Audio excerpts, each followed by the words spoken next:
Yeah, and there's so many details, right? Like how many Yeah. people do you and I talk to in a week where you're like, okay, well, if we have to use a private lender, here's what the rate's going to be. Well, that rate's too high. Like, wait a minute, you're not using your own money. Like, what's the cost of keeping your own money in your pocket?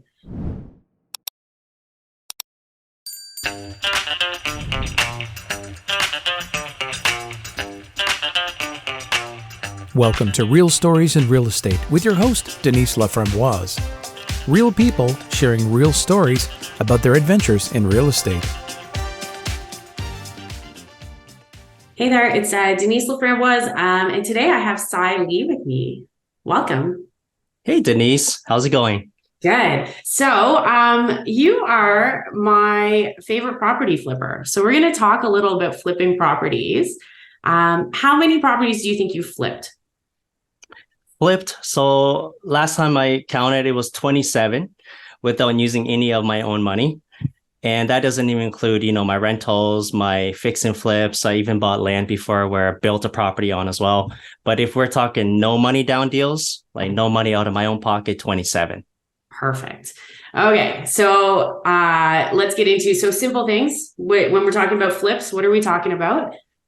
Well, that's an interesting term, Denise, because a lot of people are like, hey, let's go flip houses. And that can mean a whole lot of things. Sometimes people watch TV shows and they're like, we go in and, we want to knock down walls and put the house back together. So that's what I call a fix and flip, where we're actually going to close on the house, fix it up, and then flip it for profits. So what I do is I call it flipping because I don't like to swing hammers. I like to buy the property just the way it is. It could be a fixer-upper, or it could be the most beautiful home in the world. Does not matter. But I'm going to flip that property just the way it is to another buyer. And so with the key with that strategy is that you're making your money when you're buying, right? You're buying the right properties and being picky about them. That's right. Exactly. So all the money in real estate is made on the buy. And so as long as you can connect it with the right buyer, you should be able to make a profit. So I call this skill, I call it super brokering. It's kind of like, as mortgage agents, right? You get paid when you connect lender to borrower, right? So this is just on another level where you don't need a license to do this, by the way, where I'm just going to be the super broker of the entire real estate transaction. I've got the seller, I can use lender, I can use other people's money, whatever it is, or I can just flip it the way it is to a buyer, and I get paid a nice commission check for putting the entire deal together. Yeah. And how did you get into property flipping? Like how did you originally start this? Because you were an IT guy. That's right. What decided one day, okay, I'm doing this IT stuff. I'm just going to get into properties. Yeah. How does that happen? It's a good question because, I did everything that my parents told me to do. Go to university, go get a great job. And I got a nice IT consulting job as soon as I got out of school. So, and I got paid really well to do it, Denise. The problem I had with that is, number one, it's 9 to 5. So I'm always going to be working on someone else's schedule. The biggest problem, the other problem I had with that was that it required me to commute to work. So I'm a guy from Kitchener. All my clients are downtown Toronto. So basically, I was giving up 4 hours of my day commuting back and forth to work. I did the math. I'm like, that means it's 20 hours of my life every week commuting. The average 9 to 5 person works 40. So I'm basically half the time I'm commuting, right? And I woke up one day, Denise, I'm thinking to myself, well, I don't want to do this forever. I'm going to start my own little family. They're going to need me. I can't be somewhere else in the middle of the day. And I'm looking at my bank account. I'm like, how do I make this money grow? Like, what should I invest in? And I started looking at different investment vehicles. I looked at buying businesses. I looked at investing in the stock market, trading options. And then I came across real estate. And the reason why I picked real estate was because there's this statistic out there that says, 90% of millionaires were created by investing in real estate. So I said, bingo, that's good enough for me. I'll take that chance. Secondly, you don't need a license to invest in real estate. And third, like I noticed even the average person gets really wealthy investing in real estate. So I said, this is just a no-brainer. Like, this is exactly what I need to do. And I was just going to do like everybody else. I was going to go, hire a realtor, go put a nice down payment down, go buy a couple properties. And I think you should do that. Absolutely. When you can qualify for mortgages, 100%, you should buy as much real estate as possible. But then you get it to a point where you won't qualify for a mortgage anymore. And so that's when I started learning about how to buy, flip houses without using any of your own money. And so I met a guy who had 60 deeds, like 60 property deeds under his name. Okay. And he was like buying and flipping and doing all this creative financing and all this crazy stuff. So I said, oh man, like, buddy, teach me how to do that. And so he got me into the game and said, look, Sai, we're going to gamify everything. I want you to go buy, flip as many houses as possible without ever using a penny. Okay. And as soon as you use $1, you're going to lose. And that's what he taught me to do. So that's how I got into it. And I just never looked back. So real estate retired me from my 9 to 5. And I'm just truly grateful that it just happened at the right time, right place for me.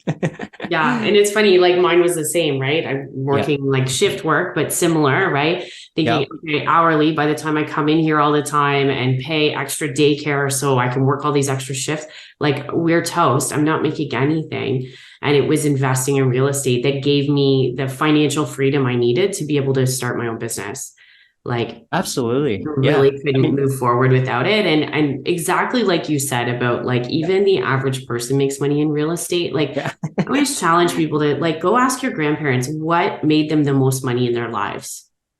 Most of the time, it's going to be their home. That's right. You know, I learned 2 really important things early on in my real estate investing career, Denise. And that was my coach is like, Sai, even if you bought the property wrong, I bet you in 5-10 years, you will win. Okay.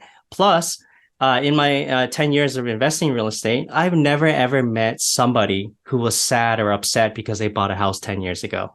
So it's like, you know, your chances of winning in the long run are always going to be there, either way you look at it. Yeah. So do you want to tell me, so what's maybe, so we talked about some of the positives. What about the negatives? What are some times where you're like, man, this was the dumbest thing I ever decided to do? That's a good question. So it was actually, if I remember correctly, probably like my very first flip was probably my worst one ever.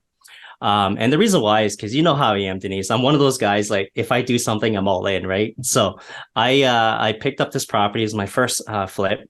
100% financing, by the way. So I'm in this deal for absolutely no money. Okay. The thing is a brand new investor. I knew nothing about permits, renovations, nothing like that. So I buy this property. It's a duplex, the way it's sitting, and we're going to convert it to a 4-plex. Okay. And here I am. I'm closing this property up and everything. Don't have permits in place. My lawyer's like, Sai, don't buy this until you see the permits. I'm like, no, you know what? I'm not gonna listen to my lawyer. So I get into this deal, and I didn't realize how complicated it was to get permits, and it needed like even a steel fire steel rail and everything. It was like crazy, like the kind of requirements it needed. So, anyways, I had to basically sell it. I had to flip it. Lucky for me, like I bought it right. So I had enough of a cushion in there anyways, ended up making like $40,000 in like 6-7 months, which is not bad, but you know, it did cost me 6-7 months of learning, right? Like I was stuck in the deal for that long. I eventually flipped it the way that it was sitting and still made a profit, but it was just a good lesson learned, right? So I always tell brand new investors, when you get started flipping houses or investing in real estate, please do not try to go so big, okay? Go for the quick wins. Go for stuff that's easy, like lipstick on a pig, whatever. Don't go with anything too heavy because you have no idea what you're getting yourself into. Yeah, unless you have the right partners, right? If your spouse is an engineer and knows about the beam that's needed or like something, maybe that's okay, right? They work with the town and they can push your permits through. That might be fine, but like have the right team if you don't have the knowledge yourself, right? Exactly. And what's maybe one of the biggest wins for you? Biggest wins is, I'll always remember, like a lot of my quick flips are my favorite ones. So, I would have somebody call me on a property and be like, hey, Sai, I heard you buy houses or whatever, come and check out my house. I'm like, hey, no problem. 5-10 minutes away from my house, I go talk to the guy. And really the way you make money in real estate in this world is that we make money by solving other people's problems. Okay, this is a seller that's already had a realtor go through the house, has done an appraisal on the home, and all the options that were available to him, he just wasn't happy with. So a guy like me comes along and is like, sure, you know what? You're going to give me the flexible closing. You're going to take it as is. You're going to leave everything, you're going to ask me to leave everything behind. Like I'm making his life easy. So he goes, yeah, no problem, Sai, I'll take your deal. And anyways, I ended up buying that property on a Friday. Okay. And ended up flipping it, okay, by Monday. Okay. So we ended up flipping it by Monday. And this is what I teach in my course, which we'll talk about later. But basically, I have the property for maybe a weekend and ended up making about $60,000. So not bad. Hang on. So people who are listening here, you made $60,000 in a weekend. That's right. Like, honestly, even if I did all kinds of terrible things, I couldn't make that kind of money. Like, there's no way. Yeah, so I love those ones, Denise. The ones where I don't own anything, the ones where I don't close on anything. I'm just putting the deal together, right? Finding the right seller, buyers that are looking for that specific product, and I get paid very well to do it. So those are my favorite deals. And yeah, I can name like so many of those where sometimes I would have a property for a week and make like 100 grand a week. So I love everything about real estate. It's just like you said, Denise. Why do you think you retired from your 9 to 5? Because of real estate. Because $1,000 in real estate is like coffee money. Yeah. All the zeros, they multiply. Yeah. And I think the biggest part, honestly, like, what do you need to do this? Like, you need the knowledge, or you need an expert like yourself, and you need to be willing to try. That's right. Right? Like, that willing to try piece is huge. Like, I was talking to somebody yesterday, and they're like, oh, you had these rentals and you sold them. And I'm like, yeah. Right. Because, like, what's the worst thing that happens? If this doesn't work out, okay, I'll sell something. Like, yeah, if I lose some money, okay, I'll make some money on the next one. Like you have to have that attitude that this is gonna work out, and I'm just gonna, take the steps I need to get to where I need to be. Right. that's right. And that's what I love about real estate as well, is there's so much multiple exit strategies, right? So it's not like you're always just banking on one little thing. There's going to be multiple exit strategies when you buy. Like when you buy, you should have a business plan for each property that you buy. Yeah. Yeah. And I mean, that is key, right? Like, we always talk about, okay, a business or buying shares in something, buying stock, right? You buy a stock in something, it goes down in value. What are your choices? Sell at a loss or wait for it to hopefully go back up? That's right. Real estate, there's so many things we can do, right? You can sell it to somebody else. You can renovate it. You can refinance it. You can change the use of the property. You can move into it yourself. You can use it as a rental. Like, all of these things that are at your disposal, depending on the property. And I mean, many properties have multiple exit strategies. It's not just one. That's right. Yep. So for people whose ears perked up when we're like, okay, you made 60 grand in a weekend, you make 100 grand in a week. How do they find out about your course? So you have a course where you teach people how to do this. That's right. Right. Where do they find that? Yeah, they can find it at www.fliprealestateforprofits.com. So there's an S at the end, it's plural. Okay. And in there, you teach them, right? Step by step, how to do these things, how to find the properties, how to buy the properties. You teach them all of this, right?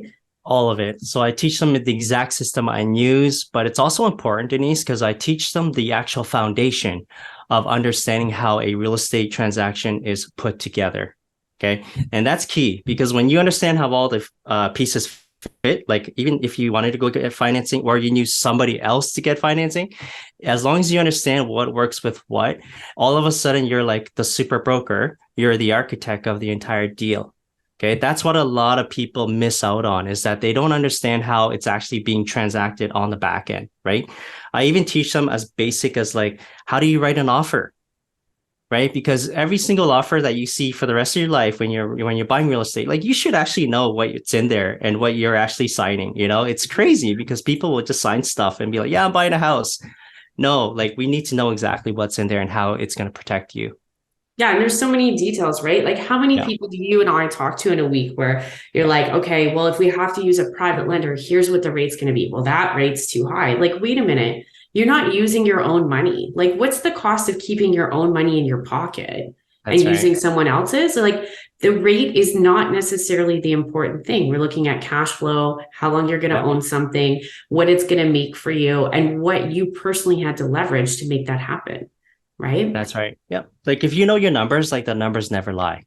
Yeah. Numbers never lie. Like, I come across a lot of brand new investors as well, Denise. We're like, yeah, you know what? I watched the TV show. I want to go fix and flip a house. And they think they're going to go and buy like a handyman special, a very distressed home using like a TD or a Scotia.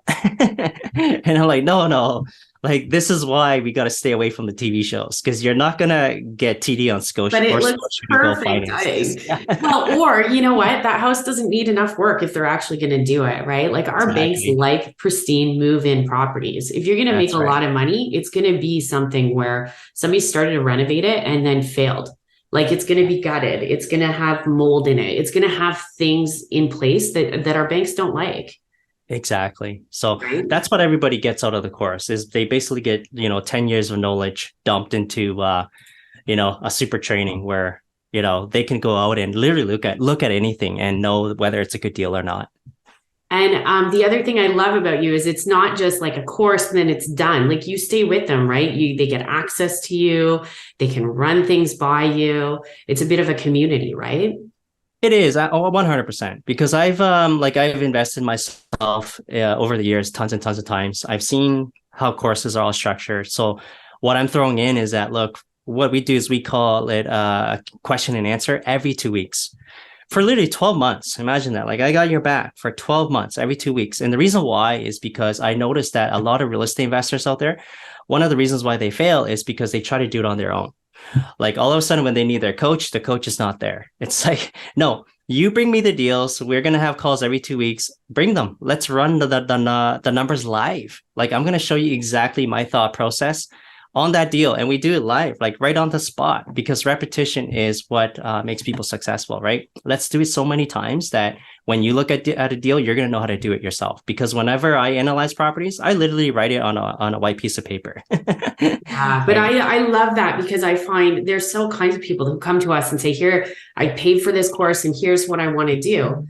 And I'm like, okay, cool. Like, they didn't tell you how to do that. And I'm like, you paid for a course. What did they teach you? Like, I'm teaching you all the financing. I'm teaching you how to get this property. Like they just kind of take your money and leave you. That's right. And for people to be able to benefit from seeing those deal runs happen, that's huge, right? Even if they're not ready to make the jump, they don't have the confidence yet to try something, that they can see other people doing it and learn how those numbers work. It's amazing. Exactly. Yeah. Because I never made it here on my own. Like, I always had people help me. Right. And so I'm just giving back and say, you know what? I know what has worked for me. I'm going to do the same for other folks, and they need that support. I thank you so much for joining us today. Again, what's the website for people to check out? It's fliprealestateforprofits.com. I love it. Thank you so much, Sai. I hope you have a great day. For everybody listening, this is a Real Stories of Real Estate podcast. You can find it anywhere that you consume your podcasts, so Spotify, iHeartRadio, Amazon, and all that good stuff. Thanks so much. Awesome.